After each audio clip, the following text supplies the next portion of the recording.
All right, it's your boy Wonder JR, And I'm Benjamin Rukwenje, and you're watching Hall of Hall of Fame, Fame. which is, how do you pronounce fame? How do you spell fame? Guys might get lost. Femme. How do you pronounce it in Luganda? It's not a Luganda word. But Muganda chita here, femme. See what you It's not Luganda. It's Femme not From Swahili to chita femme. Just take it up. But good to have you guys on the platform. If you like what you watch as we go along, please don't hesitate to subscribe, like, and share. And we're about to get into it, so just brace yourselves and let's run it. Today we'll be talking about Masculinity. in the ever-evolving Bichi.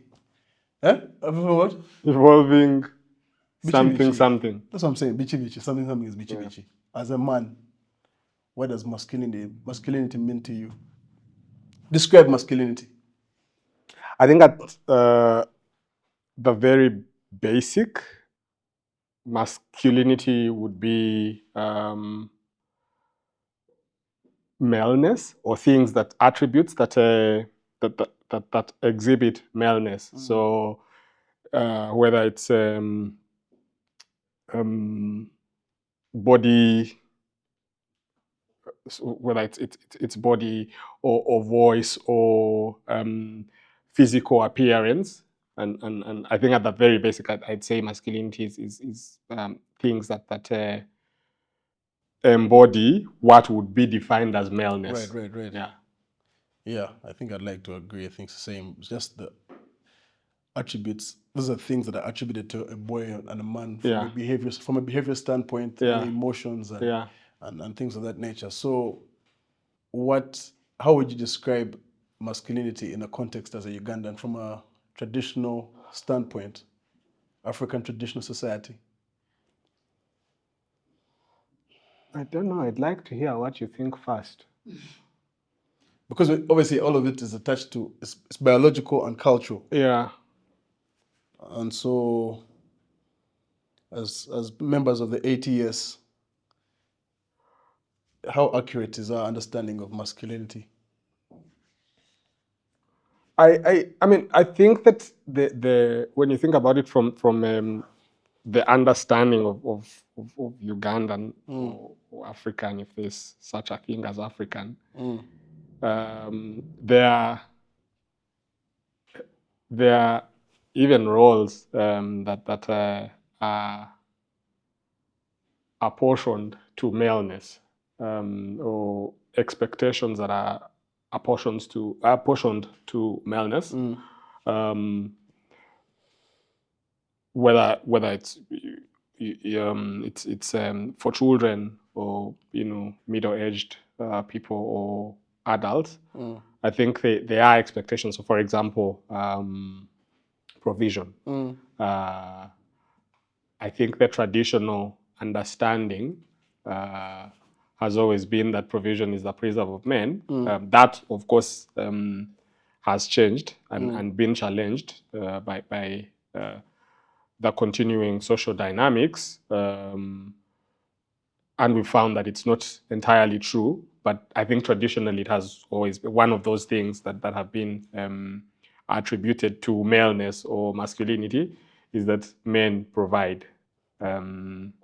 Of course, we know that that's also not true, because men disappear sometimes when they are required to provide. That's I can't think of anything else. But I wonder what it is that you think when you think about masculinity in terms of our context. Are there things that for you stand out? I mean, recently I did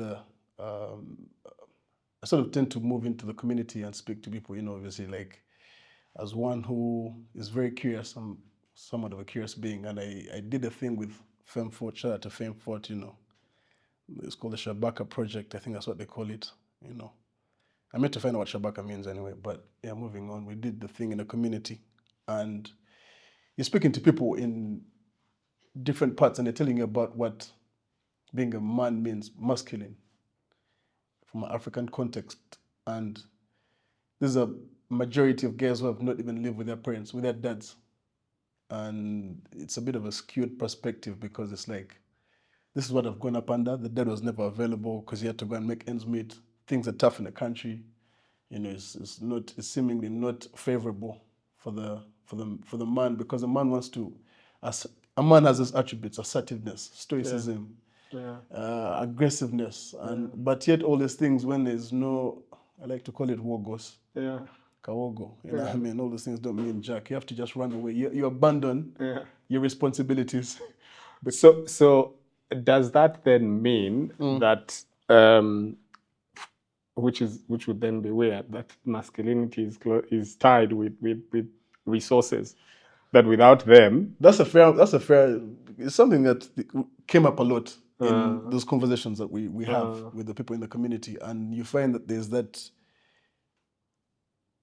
It's almost like meaninglessness. There's a meaninglessness attached to a male, a man and a boy, because especially from the community, you know, because obviously I think, you know, we can also, it also correlates from a mental health standpoint, because your inability to be more self-aware as a man and not let all these attributes, which if they're in their extremes, affect you. Yeah, and I agree, because I also think that it's hard for even someone who might not think about this every day, for whom this might not be a reality. But because the world in which you live has these expectations, you can't live like they don't exist. Right. So it's hard for you to say society be damned and expect those expectations be damned. They exist, and in some way they are at the back of your mind. Right. That the fact that there are things that you must do, expected of as a man. Yeah. Right. Because you're a man, and but in and I know that the question we're discussing is in the context of the African or Ugandan man, if you like.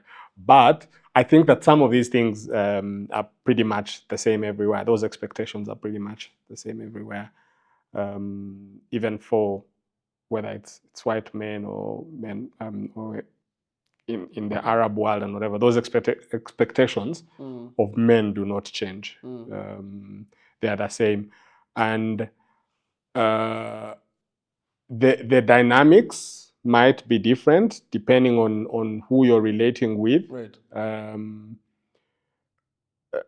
Sort of how those dynamics change with your parents, right? That at one point you rely on them, and then at the next point they are fully reliant on you.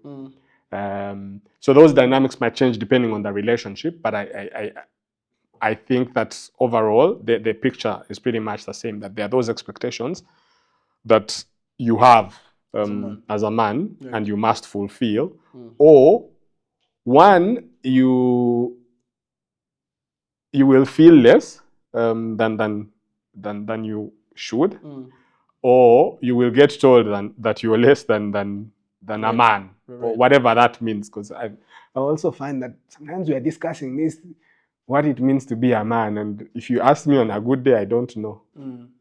Yet I identify as one. On a good day, you feel like you don't know what it means to be a man. Yeah, like, I can't describe. Like when I hear people say you must be a man.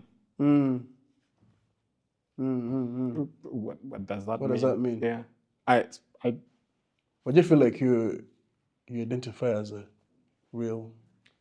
I don't identify as a man. When I identify as a real man is I don't know what. Like, do you feel like on a normal day you just walk on the street with your chin like this and you're like, yeah, I'm a legit ninja? So when I'm walking like that, right? In your office, what? Yeah, I'm not feeling like that because I'm a man. I'm feeling like that because of what I have done, or you know, like if I feel like that's not kawa. Because the maleness is who you are. What you do is just a secondary consequence of the identity. What do you think? But who you are is is who you Who are. you are is not what you do. Yes, I agree. Yeah. But you see, when I don't think so. For example, my role at work, right, is not tied to me being a man. It's tied to me being able to perform Right. in that role. Right. So when I feel good about performing in that role, it has nothing to do with. Right. Yeah. So In fact, I would have the same expectations of a woman if they were in that role. right. They how they apply themselves to it might be different from how I would, but the expectations, the results should ideally be the same. So that's why I was saying that sometimes I'm not quite sure what it means. You have to be a real man. Like, what does that mean? And that's a very good point, because now what you're talking about, especially when it comes to the current rates happening currently, we attribute with this, since the topic is the ever-evolving bichi bichi, you know what I'm saying? Like, we're evolving, right? And obviously now we're embracing the whole gender equality and so on. But in light of who we've been in our past, which is traditionally, this is what statements like this come from, to be a man, you know what I'm saying? Because that's what literally nurtured us, and we're conditioned with that mindset, right? And regardless of how toxic it is. So my question is there a fair measure of masculinity? Is there a place where you're, because at the end of the day, as a man represents something in society. A man sets boundaries. A man is, there's a role a man plays in society, and you have to identify as being a man. But how do you measure that in moderation is a question. So I once witnessed, so there was a lady trying to move her car out of the way. And it was a very tight spot. So there was a traffic police woman telling her, "Wetango msaja." Basically, turn your car like a man. Doesn't it? Tokyo Drift. It was. So if you've been in those tight spots with your car trying to maneuver, and it's hard. Yeah. So sometimes you even start sweating. You're sweating like within this 2-minute period. Yeah.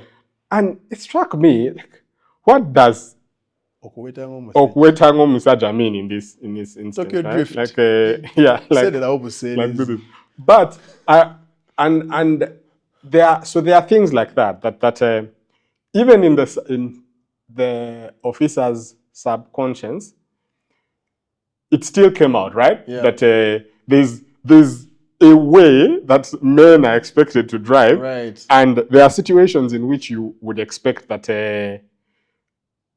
you must drive like a man to get out of this. Even if I've seen women driving on the road and they are driving as badly as men. Yeah. Yeah. Or when you go to buy a car and they tell you it's a woman, this car has been, and I used kind of, they've driven like it's a woman-driven car, to try and up its whatever. So I think those things play out differently, but the pressures that come with having to be a man are sometimes like unfounded. So I'll give you an example. One of the things and because we are talking about this ever-changing something, I think that so in the past it was not usual. It was not expected that men would show emotion. Right. Because being a man meant you must toughen, you must not show emotion. Yeah. And you will find that there are men who think that's what the inability to show emotion is what makes them different. Right. I don't think so, right? And that's why I said when it comes to defining what being a man means, sometimes because I think that crying is an important emotion. Yes. Okay, go on. I think that crying is an important way to express emotion. So you cry quite a bit? Huh? Not quite a bit, but I cry. I don't You don't hold back. I don't hold back when I need to You cry. let the guy come out if he wants to come out. Yes. Okay. And the reason, so I find that for me, because that's whatever. So when we have guys at Boundless, those are some of the things that is like, I don't want you crying all the time. Right. Because that doesn't help anyone. So you can cry doesn't openly. Even now you can cry now. No. That would be crying all the time. Okay. Even for nothing. No, if something just if something right now hits you emotionally, you'd break down and cry comfortably. No, because you see, crying is an extreme emotion. Like dark a bit, just like low. Crying is an extreme emotion. Yeah. And I think that's why people don't expect that men should be crying. Yeah. But I don't agree that men should not cry. That's true. I think that men, so defining how men should relate with their emotion, get in touch. Sometimes gets lost in that whatever, and people bottle up this anger and stuff, and it doesn't help them. Which is what I find fascinating, because the more we bottle up, because of, again, it's that whole stoic approach where we are trained to suppress. Yeah. And the more we keep bottling up these things, they ultimately find ways of spilling out, whether through our relationships or our friendships or our workplaces. That I think that's what then turns into what they call toxic exactly. masculinity. That's now what translates through toxic, which is a thing that I think we mostly obsess with, and we are very adamant about the root cause, which is some of the things like this, our inability to express how we feel. And so it becomes a bit tricky to exist, especially when we know that we've been conditioned to not what? So how do we untether from mindsets like that are very crippling?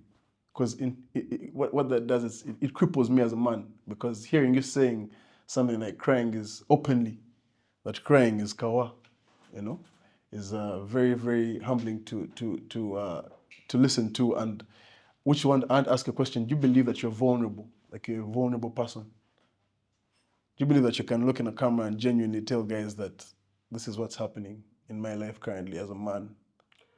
I don't think vulnerability has to be public, right? I don't think, true, but I don't think it has to be compartmentalized, because I can literally put you on blast now until you tell us what's up. So then that way it's like, I am vulnerable with people I need to be vulnerable with. Okay. Right?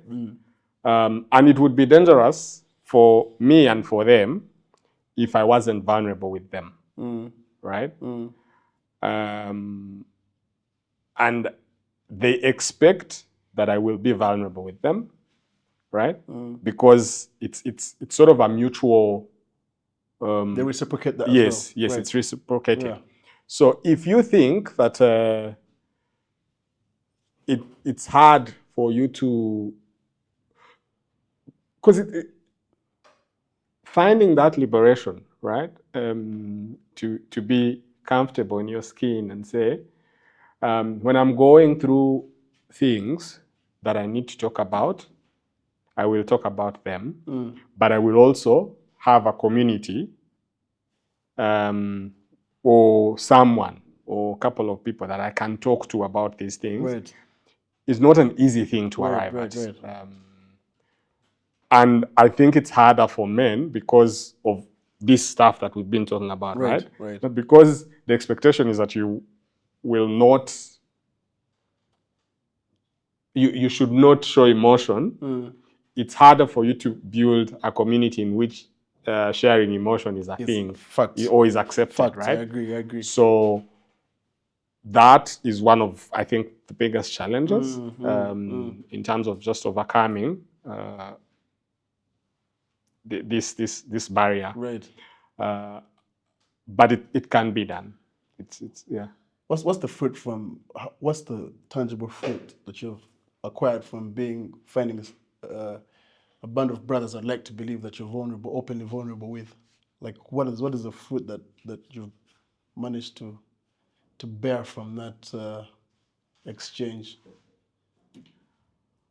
It's the fact that I know for sure that I am not alone. That there's nothing that can be happening in my life, and I have no one to talk about it with. Right. That's something that for me is it's liberating. Yes. Yeah. And the reason I'm asking this is because I've actually found that recently that it's incredibly powerful to find. I have a handful of guys as well, like two guys. Yeah. Two is not a handful, but oh well, okay. Yeah. That's a bit much for me from where I come from. You know what I mean? Finding two guys that you can identify with, that means that you trust these people. You're literally giving them a gun to shoot you at any time. Yeah. Right? Yeah. But then there's a healing process that goes through. There's an exchange healing wise, where it's like a man packing. Yeah. Because I've been bearing all this baggage for so long that I've felt, and again, when I find someone I identify with, and we manage to have those conversations that are very uncomfortable, I have not fully gotten to a point where I'm fully vulnerable. I won't sit down here and lie to you. Yeah. No chance. I'm still having a bit of that. I think it's a process. It's not something you arrive at. Yeah. But having to find a band of people that you can connect with that identify with what you're going through is incredibly healing. It first of all shows you that you're not alone. And also on top of that, you untether from that burden that you've, you know what I'm saying? And then it starts to manifest in your life and how you're becoming more self-aware and, starting to forgive yourself a bit more and also untether from these ideologies that you've been predisposed to. Yeah. Which is... Because you see, the thing with life and being a man is that there's the tendency to think that this thing you're going through, you're the only one going through it, or who has ever gone through it. Yeah. That it's your responsibility to deal with it and solve it. Right.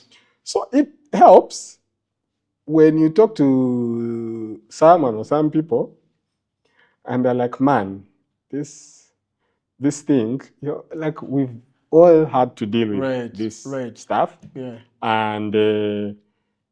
This is how I dealt with it. You don't have to. My way doesn't have to be yours, but it's not, like you're not alone, right? Yeah. So when you're worrying about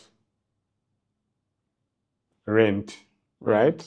When you're overdue on your rent, or if you're something relationship, turmoil, or you have problems in your relationship, whatever. There's the tendency to think, oh my God, my life is going to end. This how do I get out of this and stuff? Because there are all of those dips that are constant. A friend once told me when I went to talk to him, which helps to have mentors. So people that are older than you that you can also go to, because these things you're talking about today, they survived, right? They survived through them like 10, 15 years ago. So So I was telling him about my struggles with work and stuff. And he told me, "Don't never.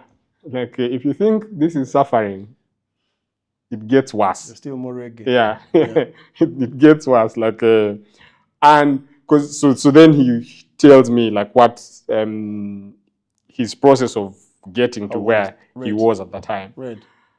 And I think you leave feeling, it's bad, but it could be worse. So I just need to survive through today, because there's other people who've gone through this. And having people to talk to does that for you.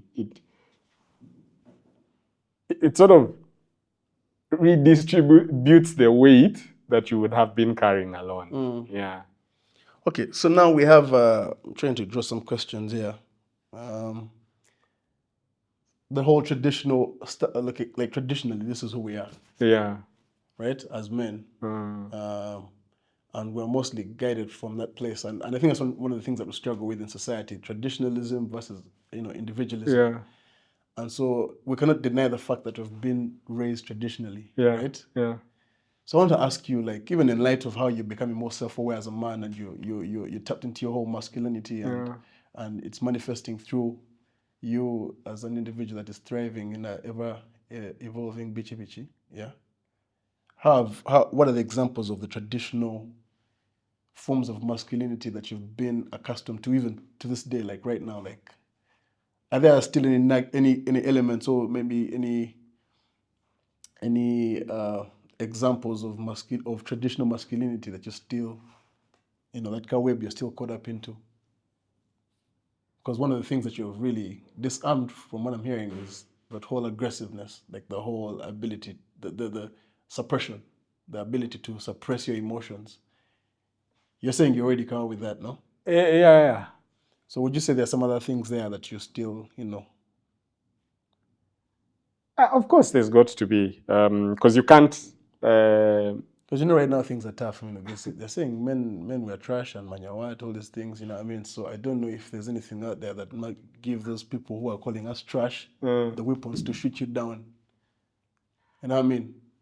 Yeah. So I think that of course there are things that are hard to. That would categorize you as trash. Yeah. What do you think that is? No, now you're asking two questions. Like, okay, first answer the one of trash. Like, do you think you're trash? I think as a man responsible for with influence, right? Yeah. That I sometimes don't use for the good of society, right? In that regard, I probably fit that description. You're not using your influence. Because there are spaces, there are places where I have influence as a man, right? That I sometimes don't use to. In regards to what? So that I sometimes not to you that I sometimes don't use to advance the cause of women, right? Right. Or speak up when I should. Right. So I think that in that regard, you're trash. Yes, okay. I can be characterized as trash. Okay. What I might not, and the reason why I said that you're asking two questions in one, is that the thing about men are trash is it's sort of collective responsibility. That when you are responsible for how things are done, right? And you don't do your part in making them better. I think you know. I think you have the power. Just passion. But because you're benefiting from the quencher. Yeah. Yeah. That description fits. If that should. So you feel like the only part that you have to play in not being called trash is getting into rooms and speaking for the girl child. I think everyone has their beat to play, right? And so it's also not right that we expect everyone to do the same thing right. At the same time, or to arrive at the same at their destination at the same time. I don't think it's right. It's fair, but there has to be an expectation on all of us that to do certain things, and I don't know if you agree. And I agree, but I'd just like to I think I agree. Like you said, people have different roles. There's people who have to go through the whole healing process. There's people who are still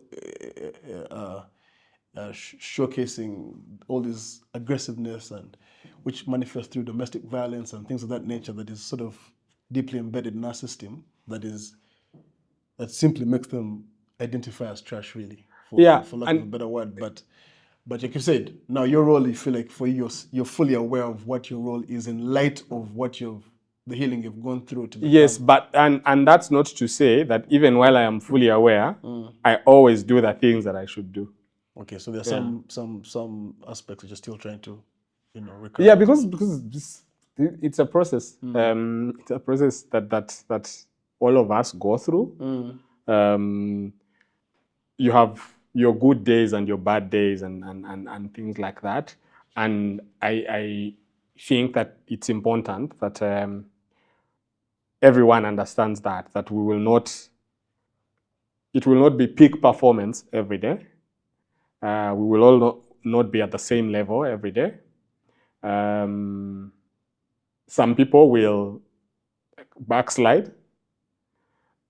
Because all of these things, I think, at the end of the day, exist in context, right? And it's individual context. I like how you use the word context, because I want to ask you, like, how have you how do you put that in context of how you've been raised, for example, with your mom and maybe your siblings and your relationships as well? Like, how has that manifested your masculinity in that context? It's also important to also personalize it. We might just make it seem like it's a bit of a your upbringing, really, and then fast forward to, where you're at. So I was raised by my grandmother. Okay. So I don't know if and my grandmother was, I don't know if single is the word, because she was divorced. Okay. Right. Right. And she had raised all her children. Right. And so she's. So you have, something we talk about in education where they say, who is where we teach children in school is about family, right? Right. And I've also seen videos of you and your mom. Right. And Thank you. So in school, right. The syllabus says the family unit is father, mother, and their children. Right. Yeah. Right? Yeah. So when they ask who's the head of the family, yeah, the correct answer is father. Right. According to the syllabus. Yeah. Right? Yeah. But we know that that's not entirely True. accurate. In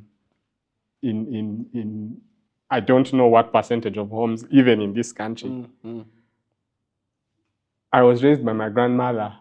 So she wasn't father, she wasn't mother. She was all those things combined and more, right? Right. So if you think about the influences, because we are sort of the sum or total of all of those influences, right? Right. So how you end up is basically a consequence of all of that. So I know that the things I'm interested in, or the things that I'm good at and whatever, have got to do with how I was raised. And I think you can pretty much say the same about yourself. Absolutely. Yeah, so even how you apply yourself to situations of masculinity or not has that lot to do. reflection. Right. Yeah. Yeah. Interesting. So in your experience from your grandmom leading up until, I don't know, your siblings and your relationships, has that sort of been the guiding, the I don't know if it's been that, because you don't sit there and think about whether that thing has been is a guiding principle, right? But what you know is that all those experiences are what inform how you make the decisions that you make. Right? Absolutely, yes.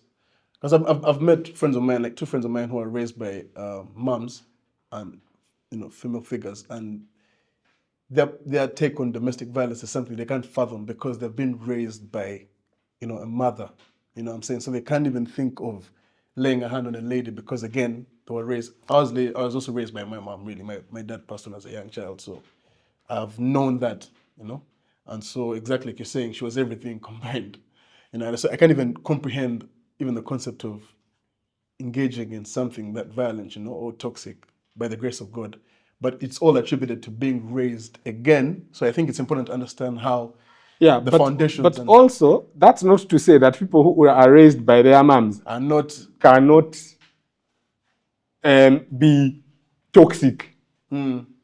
Because true. Yeah. But also it's also important to understand. Yes. But even that guides, obviously, if so the guy who said we don't know what we like, we like what we know. Yeah. The chances of one moving from one abusive relationship to another is high because they have no perspective big enough to draw on their current preference. What am I saying here, man? Now you're dropping bars. But you see what I'm saying, though? It's like at the end of the day, you work with what you know. Yes.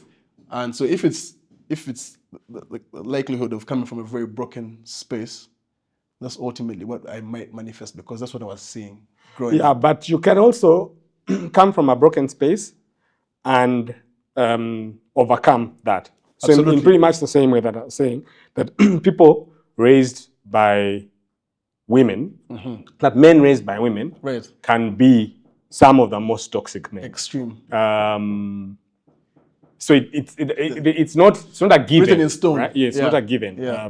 Because it's not that influence is just one of many. Right? There are all of these other things that influence how we live our lives that you cannot just say this is definitely it. Yeah. As we wrap up, how do we correlate masculinity with mental health? Again, mental health is something that we're not accustomed to from an African traditional society standpoint. We don't identify, we're used to suppressing our emotions as men. We don't want to, we want to assert ourselves. We want to show our aggressiveness. We want to dominate everything, alpha male and whatnot, patriarchy. At what point do we start to embrace mental health? Because we understand that what mental health does is that it creates a healing. It makes you become more in touch with self as a man. It makes you a bit more vulnerable, a bit more, this is where you need to now start to cry from time to time, You get me? So Crying is important. That's what I'm saying, guys. All the youth them out there, guys. Sometimes just get in your room and cry for a bit. Just just make a habit. So at what point do you actually, I saw someone saying if you cry so easily, you should leave entrepreneurship. I think crying is important for entrepreneurs because sometimes crying is the only thing that you can do. Yeah, things have squeezed you. Yeah. And I say this with experience as an entrepreneur. Yeah. So yeah. But I think that there needs to be deliberateness, like with everything else. Right. If you want something, you have to be deliberate about it. Because there's a lot of brokenness, especially, as the boy child, you know what's going on in our ends and how there's a lot of dysfunction. Yeah. And so how important is mental health in this time, in this ever-evolving bichi bichi, That should be the title, I think. Yeah, what do you think? Couldn't agree more. There's going to be obvious effects of mental unwellness. I don't know if that's a word. Yeah. Because of those pressures that come, the anxieties, the expectations that come with performative masculinity, if you like, that you have to be, you have to provide, you have to provide, you have to do, right? To be a man. Yes. So when the cost of having to perform is high, right? So it takes something out of you. The cost of failure is equally high. Right. So it also takes something out of you. And then how do you deal with that, right? So, but if you're conscious of it, and one, in some way, try to liberate yourself from some of it's because it's hard to liberate yourself from the right. But from some of those things, it helps. If you have a way to cope, I mean, we were just talking about having a band of brothers that you can share with. That helps. Therapy. It's expensive, which is why I ran a lot. Because therapists are very expensive. Yes. So I go look for miles on the road. It's not easy. Yeah. So those things you can do, right? People find ways in all sorts of things. They pray, they retreat into, they go on holiday or retreat and have time to think. People do yoga, do whatever works for you. But you just have to, I think, be conscious of the fact that it's going to happen. Is it important or is it like something that you can, it's optional? No. It's important because those pressures don't go away. You live with them. It's how you deal with them that makes the difference. But they are there. They are there. Your performance or how success is viewed is it's tied to whether you're to you being a man, right? For you to get to a point where you tell yourself, I just have to do what I need to do, regardless of whether I'm a man or not, it takes some work. And guys, it's us over and out. Peace.